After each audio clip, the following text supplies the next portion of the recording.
Hi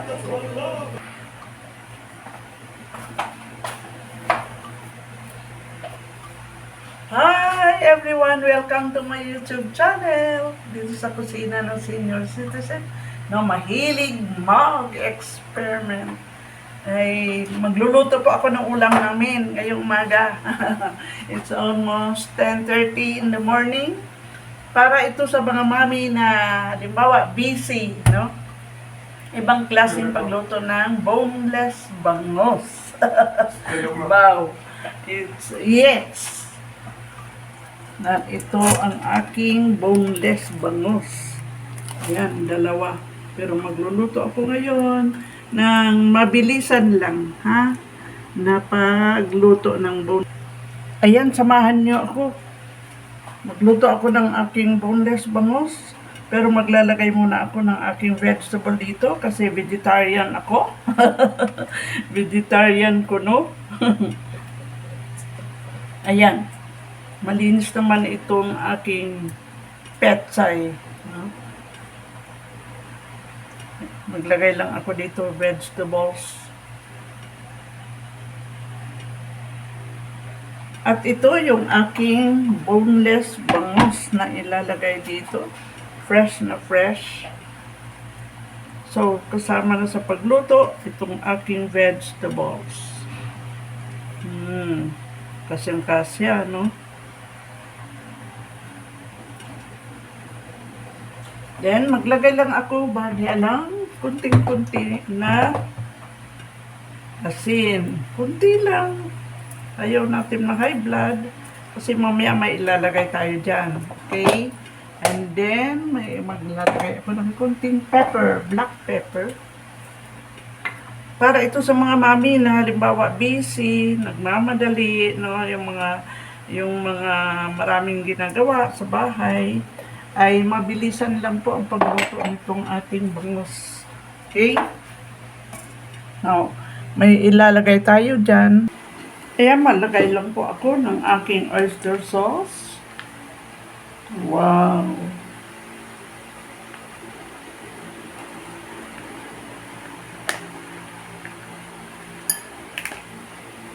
Maglagay ako ng kunting-kunti lang na toyo.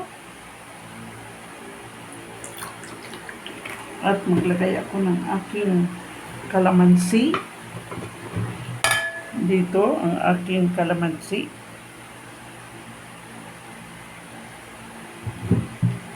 Pwede din tayo maglagay ng suka, kung gusto niyo.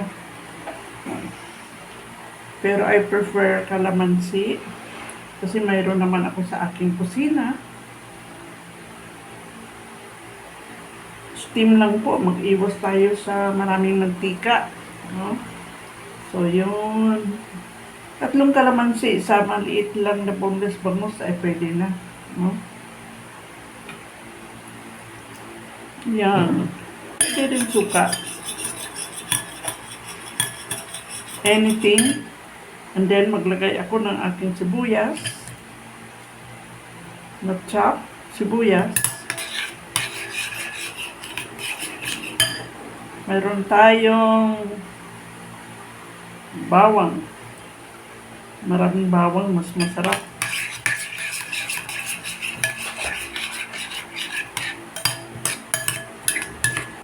Very healthy. Maglagay ako ng aking luya. Yan. Ito pagka manipis lang pag-slice nito, kinakain ko ito eh. Masarap ito lalo sa mga pinaksiw. Sa adobo, naglalagay ako. Masarap kasi ang luya. Maganda ang mga benefits ng luya. And then, maglagay ako ng, of course, tomatoes.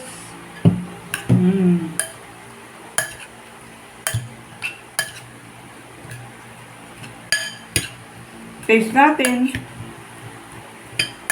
Kasi ang nagpapasarap ng ating steam na bangus ay ang sauce.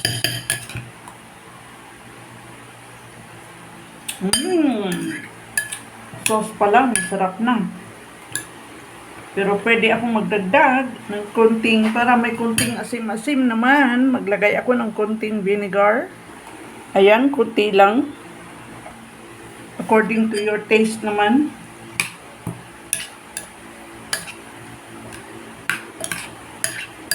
Taste ulit natin. Kung gusto ninyo medyo maanghang, maglagay tayo ng pulang sili, kunting-kunti lang. Kasi may partner akong hindi mahilig sa maanghang.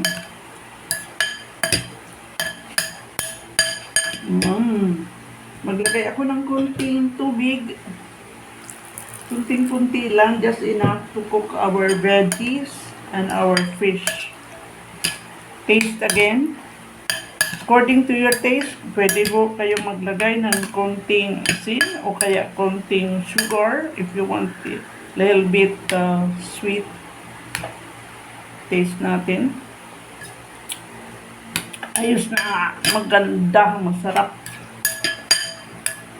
Lagay natin sa ating bangus.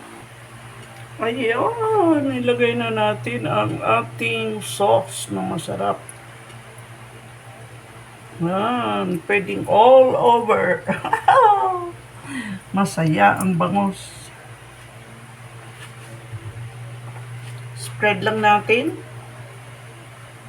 sa ibabaw ng bangus.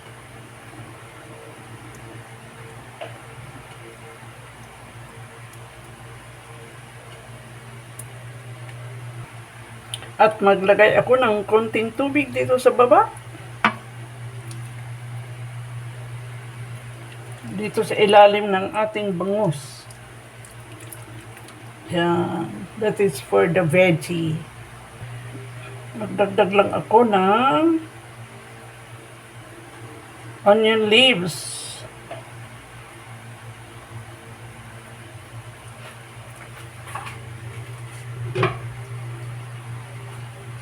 Takpan natin. And good luck to you, my boneless bangus. At ganyan lang po ang pag-steam ko ng boneless bangus.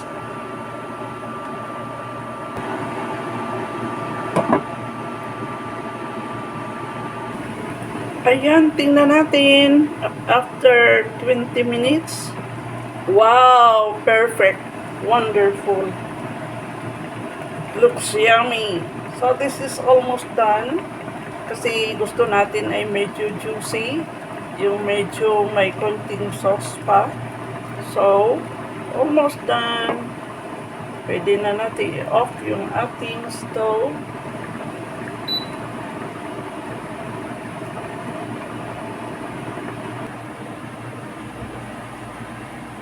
Wow!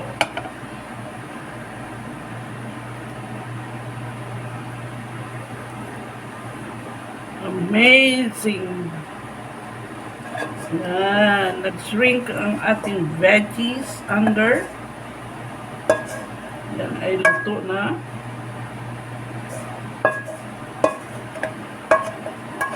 Wow!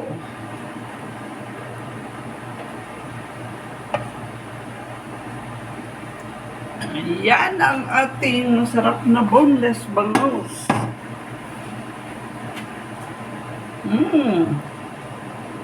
It looks yummy. Buong buo. Wow! Pwede kang maglagay ng manghang na sili. Taste ko lang. Taste natin ang masarap na boneless bangus. Tender. Very tender. With a little sauce. Kasi masarap naman ang kanyang sauce. Blow, blow, blow. See our pechay underneath. Our veggies. Blow, blow, blow a little.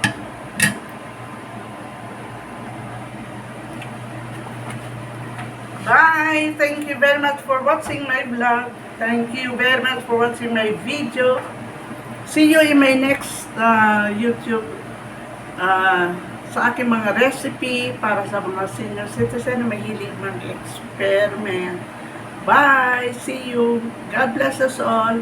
Shout out sa aking mga subscribers, sa aking mga suki, sa aming palengke. Kay Joy, kay Adore, at sa kanyang mga assistant. God bless us all!